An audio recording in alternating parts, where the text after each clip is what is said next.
हम इसको परिभाषित इस प्रकार से कर सकते हैं कि जीवों के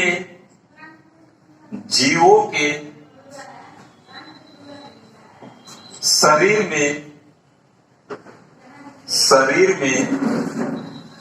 उपापचय क्रियाओं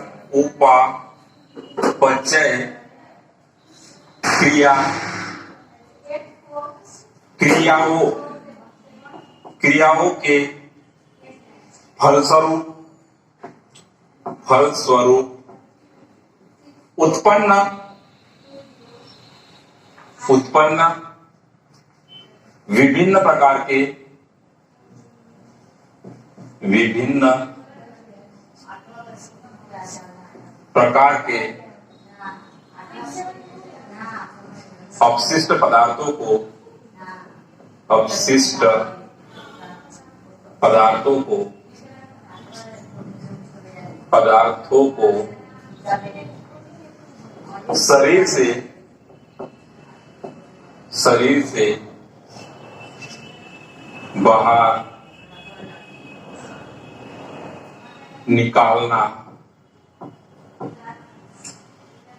उत्सर्जन कहलाता है। ये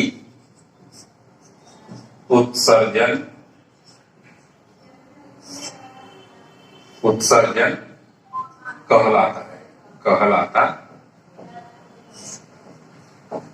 देखिए कितना सिंपल परिभाषा है कि जीवों के शरीर में उपापचय क्रियाओं के फलस्वरूप उत्पन्न विभिन्न प्रकार के अपशिष्ट पदार्थों को शरीर से बाहर निकालना ही उत्सर्जन कहलाता है। इस प्रकार आप इसको परिभाषित कर सकते हो कि हमारे शरीर में विभिन्न प्रकार की जो जैविक क्रियाएं चलती है, जैविक उपापचय क्रियाएं होती है, उन उपापचय क्रियाओं के द्वारा कुछ आवश्यक पदार्थ बनते हैं, तो उनकी तो हमें बाहर निकालने की जरूरत नहीं होती, वो हमारे शरीर के लिए उपयोगी होते हैं। लेकिन उसके फलस्वरूप कुछ ऐसे अनुपयोगी पदार्थ बनते हैं जिसको हम अपशिष्ट पदार्थ कहते हैं, इनका हमारे शरीर में कोई उपयोग नहीं होता, तो उनको बाहर निकालने की क्रिया ही क्या कहलाती है? उत्सर्जन कहलाती है।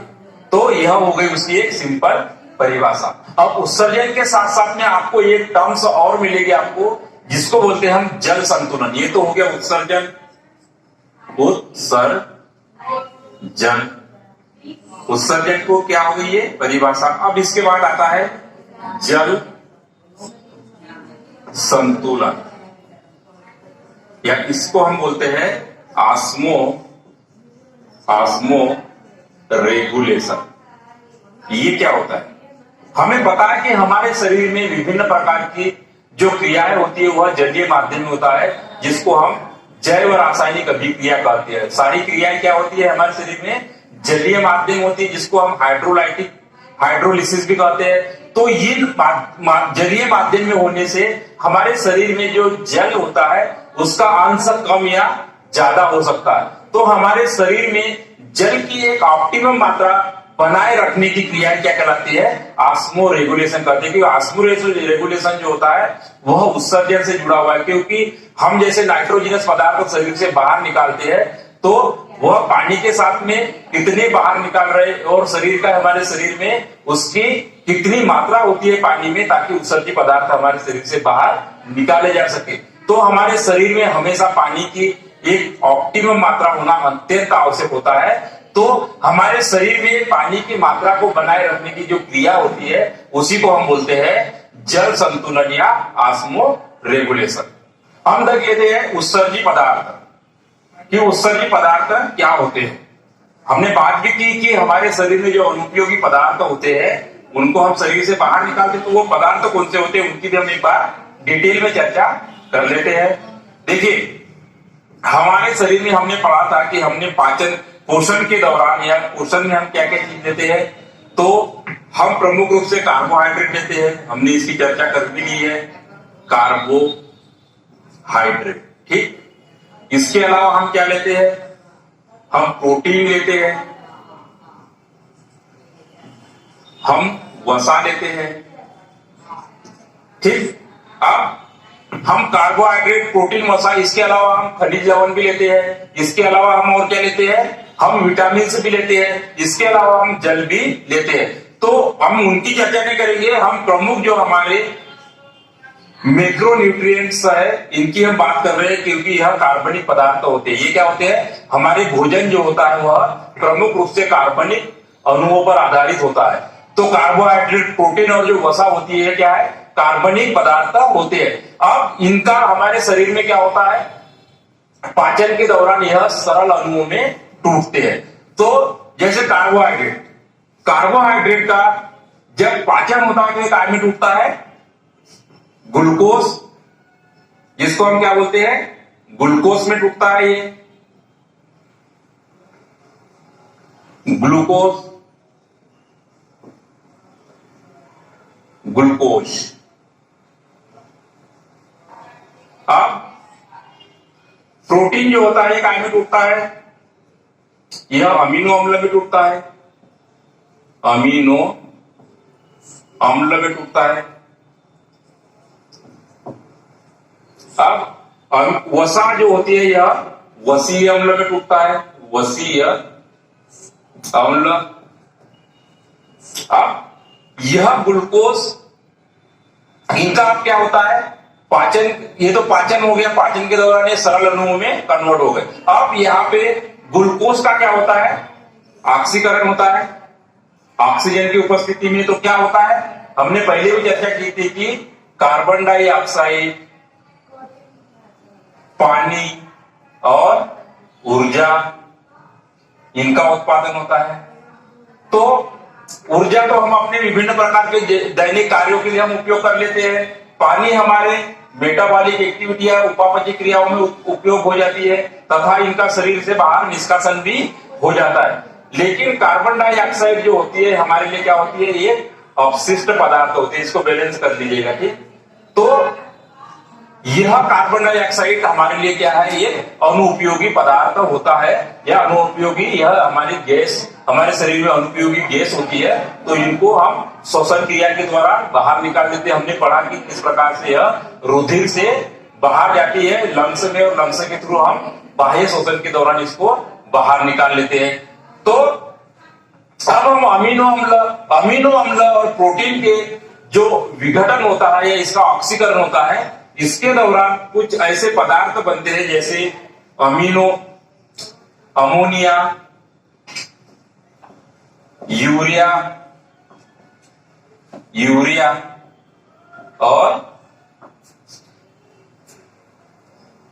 यूरिक अम्ल। यह कब बनते हैं, इनके प्रोटीन और अमीनो अम्ल के विघटन से बनते हैं। तो हम प्रमुख रूप से वसीय अम्ल की बात नहीं करेंगे क्योंकि इनका अपशिष्ट पदार्थ नहीं बनते हैं। तो ग्लूकोज और अमीनो अम्ल या जिसको हम प्रोटीन कहते हैं, इनके अपघटन से या कार्बोहाइड्रेट और प्रोटीन के अपघटन से क्या मिलता है, हमें कार्बन डाइऑक्साइड मिलती है। तो कार्बन डाइऑक्साइड को श्वसन की क्रिया के द्वारा बाहर जाते हैं। फिर ये अमोनिया, यूरिया और यूरिक अम्ल जो होते हैं, यह हमारे लिए अपशिष्ट पदार्थ होते हैं और इनको शरीर से बाहर निकालना अत्यंत आवश्यक होता है। इनको बोलते हैं हम नाइट्रोजिनस पदार्थ। तो अपशिष्ट पदार्थ कौन कौन से हो गए, प्रमुख रूप से हम कार्बन डाइऑक्साइड की यहाँ पे बात नहीं करेंगे क्योंकि यह श्वसन क्रिया के द्वारा बाहर निकले। लेकिन हमारे शरीर में जो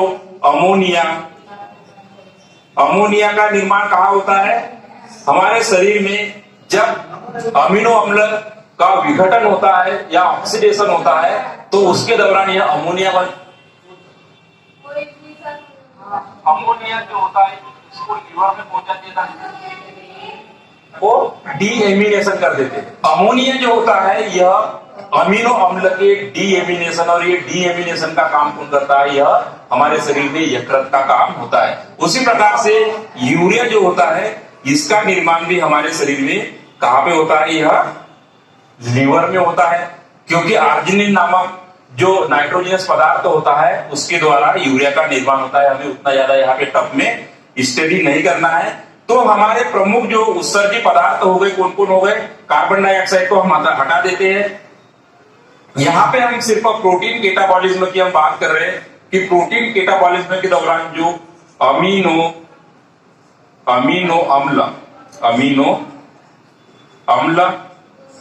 अमोनिया जो कि अमीनो अम्ल के डीएमिनेशन से बनता है, यूरिया का निर्माण भी हमारे लीवर में होता है। तो यह दोनों का निर्माण कहाँ हो रहा है, हमारे शरीर के यकृत में हो रहा है। तो यह तीन पदार्थ जो प्रमुख रूप से हमारे लिए प्रोटीन केटाबॉलिज्म से बनते हैं और यह इनको हम सम्मिलित रूप से हम नाइट्रोजिनस पदार्थ कहते हैं। तो इसमें जो अमोनिया है यह हमारे शरीर मतलब अगर जीवों की हम बात करें कि यह अमोनिया बहुत जल्दी जो अमीनो अम्ल के विघटन के दौरान बहुत जल्दी अमोनिया का निर्माण हो जाता है। तो जो जलीय जीव होते हैं और यह अत्यधिक विषैला भी होता है। यह क्या होता है? विषैला। तो यह जो अमोनिया होता है यह प्रोटीन के विघटन से तुरंत बनने वाला यह अमोनिया होता है जो कि अत्यंत विषैला होता है। तो जलीय जो जीव होते हैं वह जलीय जीव तो इनको डायरेक्ट शरीर से बाहर निकाल दिए जाते हैं जलीय माध्यम के द्वारा, इनकी विसरण विधि के द्वारा यह शरीर से बाहर निकल जाता है। लेकिन हमारे शरीर में अमोनिया जो है वह यूरिया में बदल जाता है और स्थलीय जो जीव होते हैं उनके शरीर में जो उत्सर्जन होता है वह प्रमुख रूप से यूरिया के रूप में हम उत्सर्जित पदार्थों को हम शरीर से बाहर निकालते हैं। उसी प्रकार अगर मैं बात करूं कि जैसे कुछ पक्षी होते हैं, यह पक्षी जो होते हैं उत्सर्जित पदार्थ इसमें यूरिक अम्ल होता है। यूरिक अम्ल तो वह यूरिक एसिड या यूरिक अम्ल के रूप में यह यूरिक अम्ल जो होता है यह ठोस रूप में होता है। जैसे पक्षियों की हम बात करें तो पक्षियों में जो यूरिक अम्ल होता है इसके रूप में यह उत्सर्जित पदार्थों को शरीर से बाहर निकालते हैं। तो यहां हम लिख देते हैं कि यूरिया जो होता है, यूरिक अम्ल जो होता है पक्षियों एवं